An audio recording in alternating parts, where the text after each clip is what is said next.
I love millennials. You know the generation I don't like? The greatest generation. No one here is from the greatest generation, right? I mean, the fucking balls on your generation. You call yourself the greatest generation?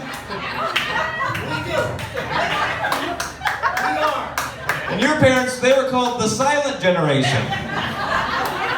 What happened? All right, let's keep the show going, everybody. Our next comedian coming to the stage is, honestly, and I said this a lot, but this is really one of my favorite people. She is really, really funny, and I'm super excited for her to do stand-up. Please give a warm welcome to Michelle Britt!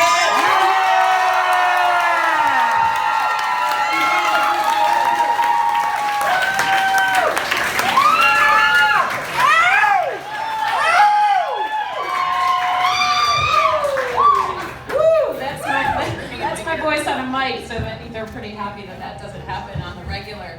I'm going to probably be all over the place. I'll just give you that at first, but I'm super happy to be here. I'm incredibly nervous as well, but that's all right.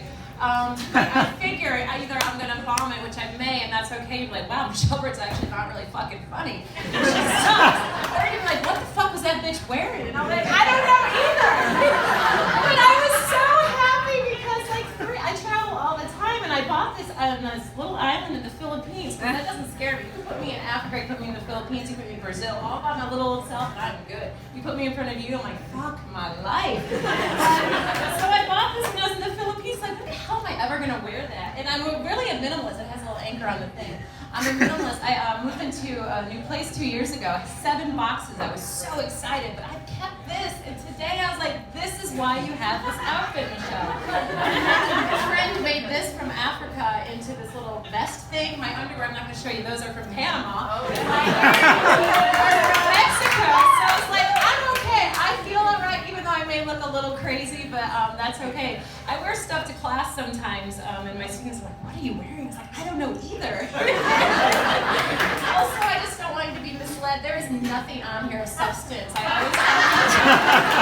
tell my students all the time, it's all about the props. Pretend you have something. Like, these aren't really notes, it's just drawings and doodles, but I want to make it look like I'm prepared because I'm terribly unprepared. One of my friends that I met here in improv, she's like, I can't wait to see your act. I was like, me too, because I have no idea what is about to happen here. I mean, I have some idea. I know I want to talk about assumptions for a minute, just because the word ass is in it, and I can remember that. Yeah. Years ago, I was pulling into my driveway in Lockport, New York, and my neighbor's like, Michelle, I didn't know that you were going to pull in there. I'm like, Dick Shanley, I've been pulling in here 10 years. He's like, don't make assumptions. Put your blinker on. You make an ass out of you and me. I was like, okay, all right.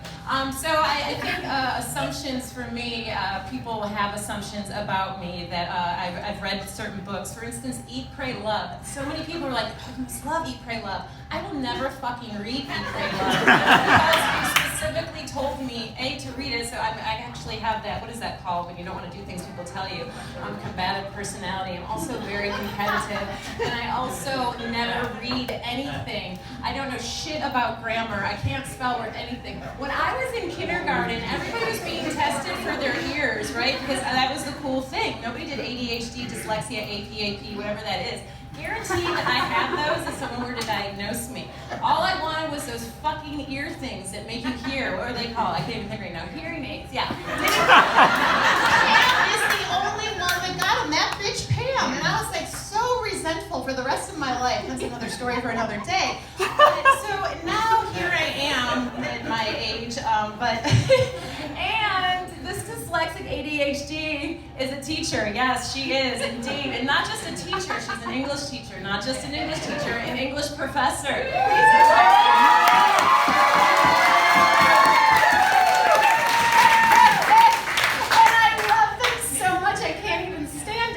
Because they teach me so much about grammar. And they teach me about life and stepping out of my comfort zone and honesty and all these things that I say. And I really do feel like I'm going to shit my pants right now because this is what happened. Before I came here, I was with my girls here, my little horse. I think that's so funny. My little horse. And I ate bean tacos. Who eats bean tacos before they get up to their food?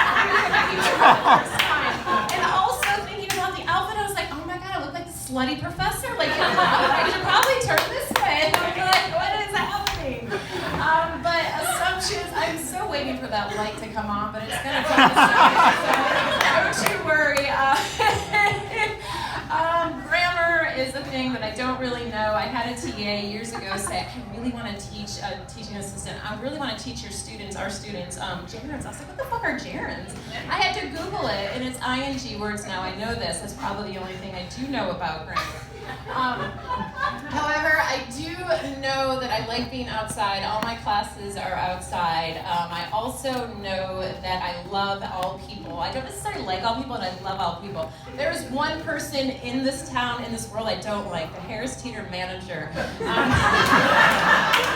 don't know, I have a thing for energy, and he weirds me out. I talk to my therapist about it, my mentor, my therapist. I love her dearly, and she's just so kind, and she doesn't co-sign on my bullshit, but she also tells me, she's like, I think you need a clear quartz. I was like, you're exactly right. So I went and bought a clear quartz. I put it in my car every time, before I go into that Harris Teeter, I bring that clear quartz in there. Why do I do that? Because the one time, speaking of me farting and shitting, I walked in there. I don't like to do that kind of thing in public, and I'm sure my students are like, God, gross, but everybody poops. Anyway, so that's your lesson.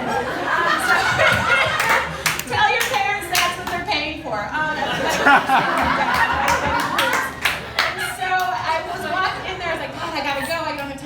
So I went in and I come out of the bathroom, y'all, and he's like, hey, truly, I'm not even making this up, I know I'm dramatic. And he had his phone number in his hand. He's like, call me sometime. I was like, oh my God, shit's wafting out from the bathroom. I was like, oh no.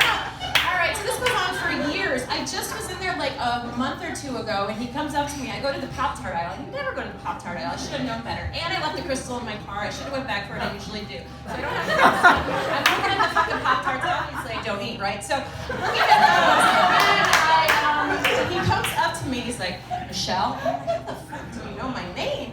And I don't even know his name. And so he looks at me. He's like, can we just let bygones be bygones? I was like, no. And really quick plug, because I'm up here the other day. My cats are whores. I hate them. That's a whole other day, another story. But I was going to get them cat food. Even though they're from shelters, they will not eat anything unless it's $70 a bag. So I go into the Landfall Shopping Center, and I'm walking by, and the most beautiful mailman I've ever seen in my life walks by me. I usually ask everybody for their zodiac signs. I forgot to ask him, so I was so smitten. His name is James. If anybody knows James the mailman, tell me. Thanks, love y'all.